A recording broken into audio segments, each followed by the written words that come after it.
தமிழகத்தில் தேர்தல் தேதி அறிவிக்கப்பட்டுள்ளதை அடுத்து தேர்தல் நடத்தை விதிமுறைகள் உடனடியாக அமலுக்கு வந்துள்ளன. வாக்காளர்களுக்கு பணம் மற்றும் பரிசுப் பொருட்கள் விநியோகிப்பதை தடுக்க விழுப்புரம் மாவட்டத்தில் பறக்கும் படையினர் அதிரடி வாகன சோதனையில் ஈடுபட்டு வருகின்றனர். தமிழக சட்டமன்ற தேர்தல் களம் சூடுபிடித்துள்ள நிலையில் தேர்தல் ஆணையத்தின் உத்தரவுப்படி மாநிலம் முழுவதும் நடத்தை விதிமுறைகள் தீவிரமாக பின்பற்றப்பட்டு வருகின்றன.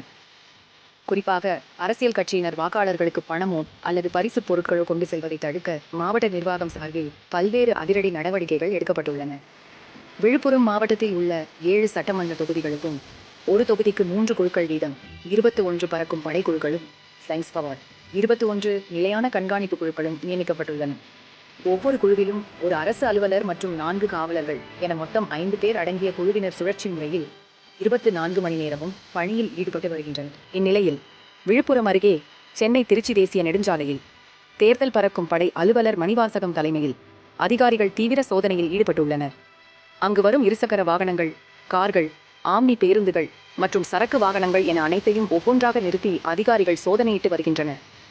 உரிய ஆவணங்களின்றி கொண்டு செல்லப்படும் பணம் மற்றும் பொருட்களை பறிமுதல் செய்ய தேர்தல் ஆணையம் உத்தரவிட்டுள்ள நிலையில் மாவட்டத்தின் முக்கிய எல்லை பகுதிகளிலும் கண்காணிப்பு கேமராக்கள் மூலம் தீவிரமாக கண்காணிக்கப்பட்டு வருகிறது.